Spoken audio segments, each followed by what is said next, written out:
Assalamualaikum warahmatullahi wabarakatuh. Bismillahirrahmanirrahim. Alhamdulillahi rabbil alamin wa bihi nasta'in ala umurid dunya waddin. Salatu wassalamu ala sayyidina Muhammadin wa ala alihi wa sahbihi ajma'in.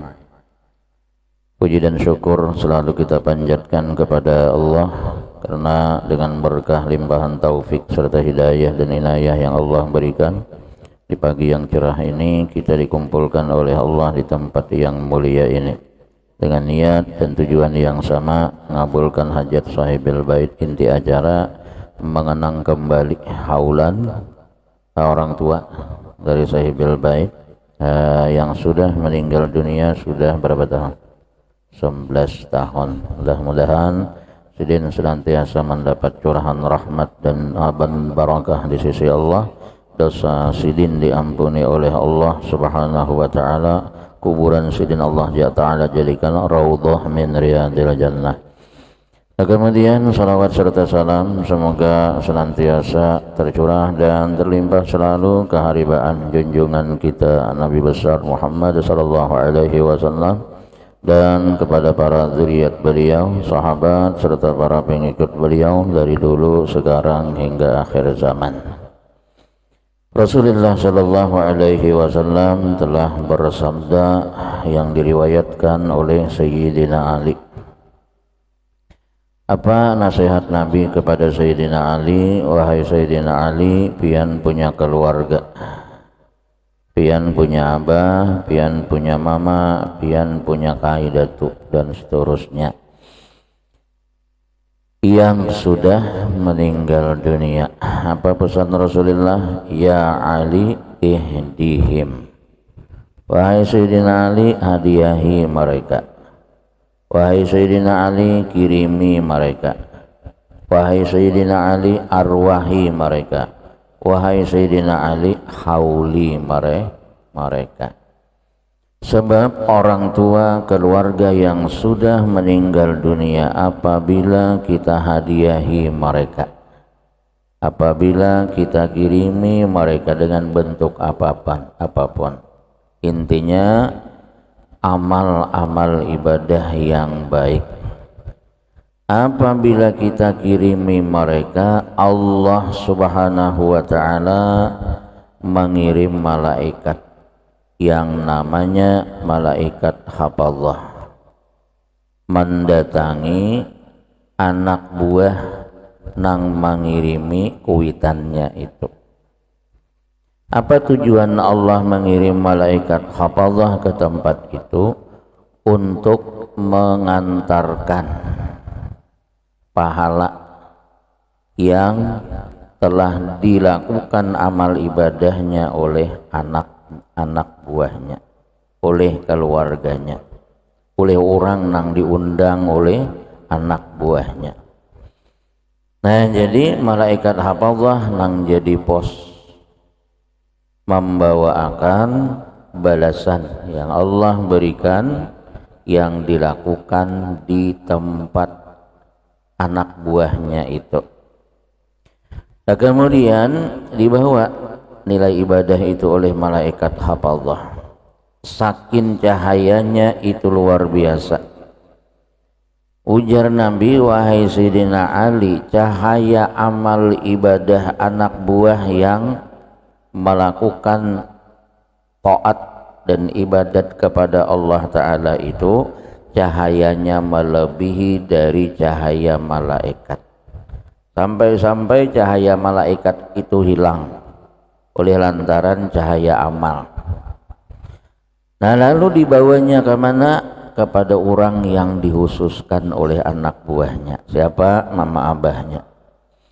Nah, setelah sampai ke alam barzah, amal ibadah nilainya itu diterima oleh abahnya, diterima oleh mamanya.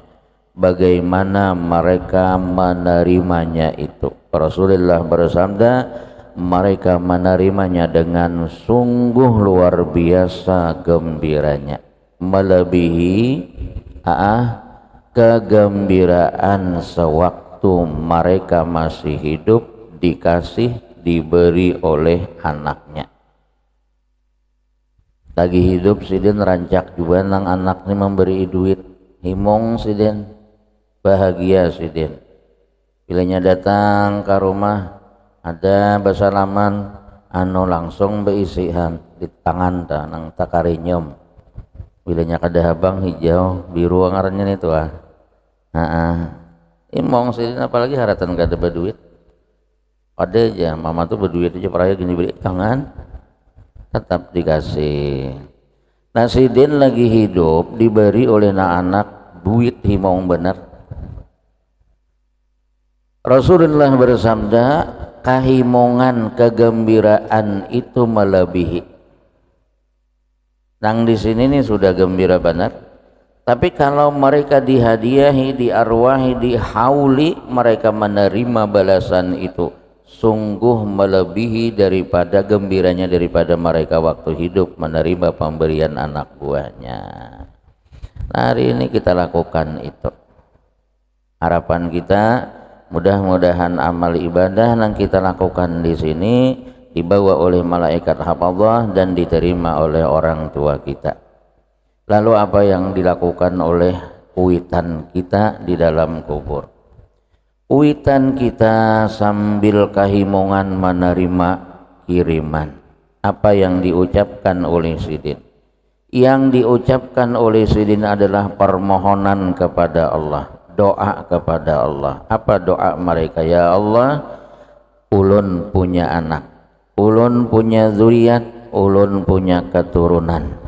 Ya Allah, berikan kelapangan, berikan ketenangan, berikan ketentraman, berikan kekayaan. Dengan harapan mudah-mudahan ditambah kekayaan, mereka tambah mengenang kepada kami yang sudah meninggal dunia ini. Nah kemudian yang terakhir, kita hidup di dunia ini disuruh oleh Rasulullah memikirkan masa depan. Masa depan itu ada dua macam. Masa depan yang akan kita hadapi selama hidup. Ini berapa udah umur? 40, 50. Nah ke depannya itu ngarannya masa depan.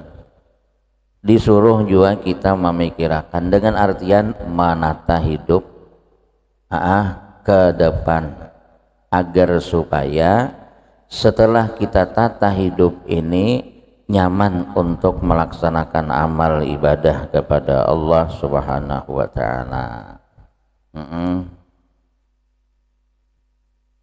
Berumah nyaman, mbah itu pemakan ada enak. Ya kalau apa sih Pak? Ya nangga pasar tuhan. Kecuali hari-hari penting, hari-hari penting, kada tulak ya kan. Apa itu tujuannya? Ya menyongsong masa depan supaya masa depan itu ya cerah lah. Sekalipun itu sudah ditentukan oleh Tuhan, tetapi syariatnya perlu kita tata. Perlu kita atur. Enggak ditata, ujar orang kampung kita mohja.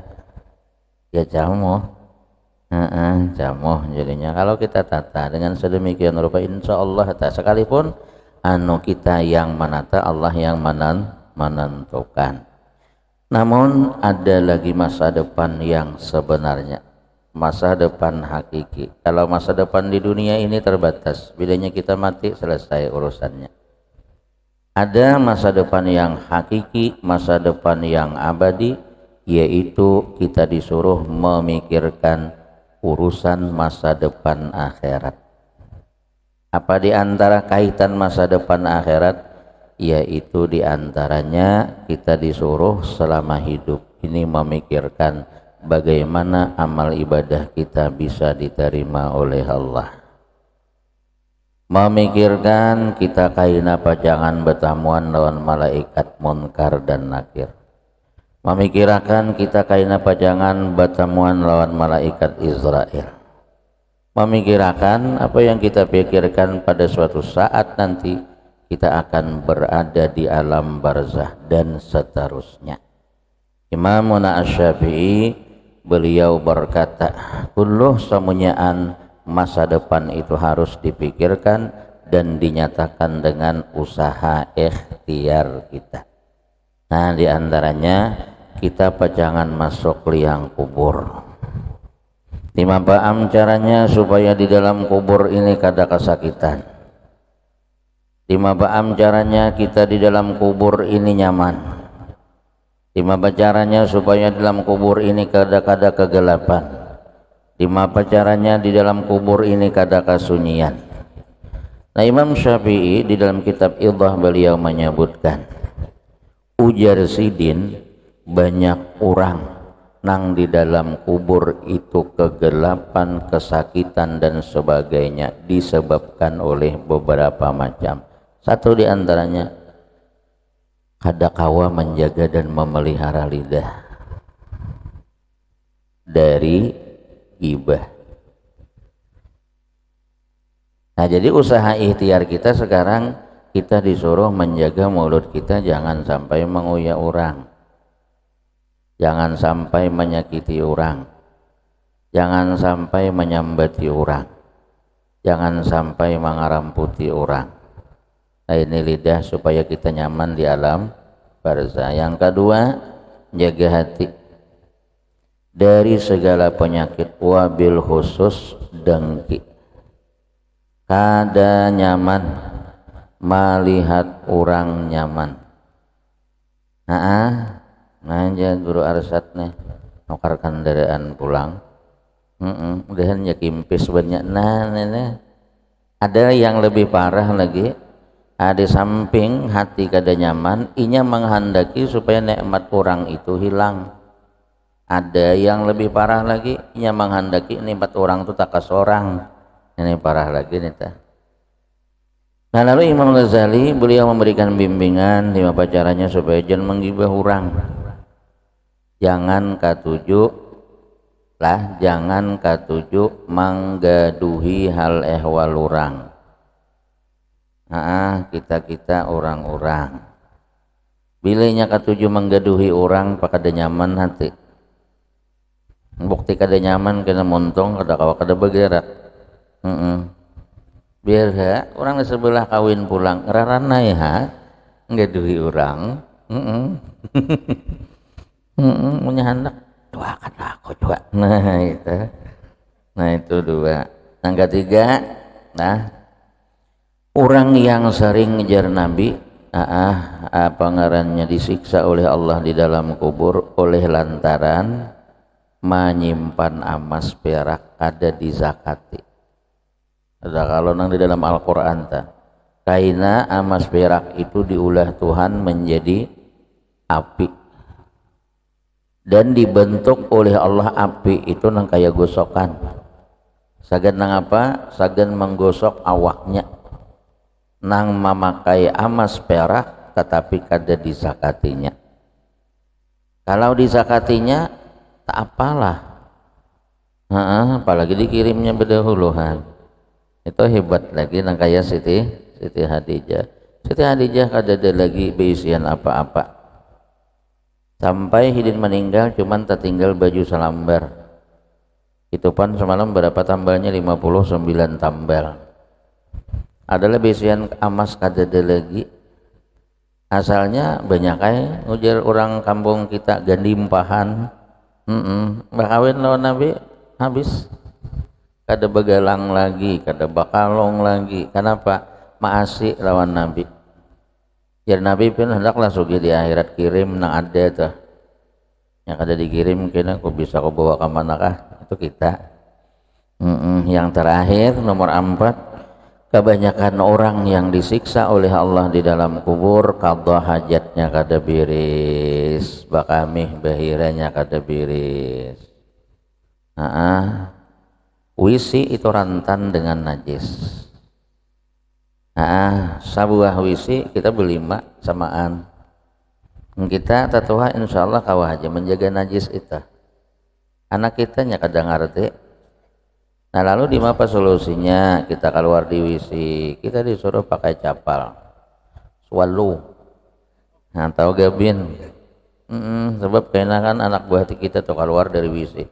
WC itu ada mengandung banyak di bawahnya, apalagi kita bekas bebasuh. Nah, kalau kada sampai 2 kulah kalau bajunya tuh. Nah, kita jajan anak kita bakami tuntung, apalagi bakami berdiri. Bilanya berdiri itu bajunya lawan keramik. Nah, lalu terperancingan anak kita keluar sekalipun jadi basuh batisnya, tapi masih tidak mengandung banyu itu. Keluar bajajak di keramik, kita datang ke kami di situ juga bajajak. Apa akibatnya? Kada biris kita membasuh najis. Nah, itu aja yang ulun sampaikan. 1, jangan dulak arwah bahaul. Nah, apalagi pesan guru, caranya kawa kita seharian semalaman tuh jangan kurang daripada 40 orang wali, 40 orang ulama kita hadiahi, kita patuhi. Nah ya Allah, 40, maksudnya 40 Fatihah sagan anak ulun si anu, Fatihah pula 40 sagan si anu. Kita hari Minggu tuh lebih 100 tuh kita hadiahi itu. Mudahan ada kalau kata-kata guru tuh kita patuhakan anak kita 40 orang wali, 40 ulama, insya Allah anak kita menjadi ulama karena yang amilin. Nah, itu 1, jangan bulak, jangan bosan, jangan ampih berarwah, arwah, hadiah dan haul. Yang kedua, pikirkanlah masa depan kita yang abadi, yang hakiki, yaitu urusan kita mati setelah mati kaina atau di ketika kita hendak meninggal dunia. Minta ampun, minta maaf, minta ridha, minta halal. Hadanallahu wa iyyakum ajmain. Assalamualaikum warahmatullahi wabarakatuh. Amin ya rabbal alamin. Bismillahirrahmanirrahim. Wa'fu 'anna ya karim, wa'fu 'anna ya rahim, wa'fu 'anna ya arhamar rahimin. Sallallahu alaihi wasallam Muhammad wa sallam. Alhamdulillahi rabbil alamin. Taqabbalallahu minkum.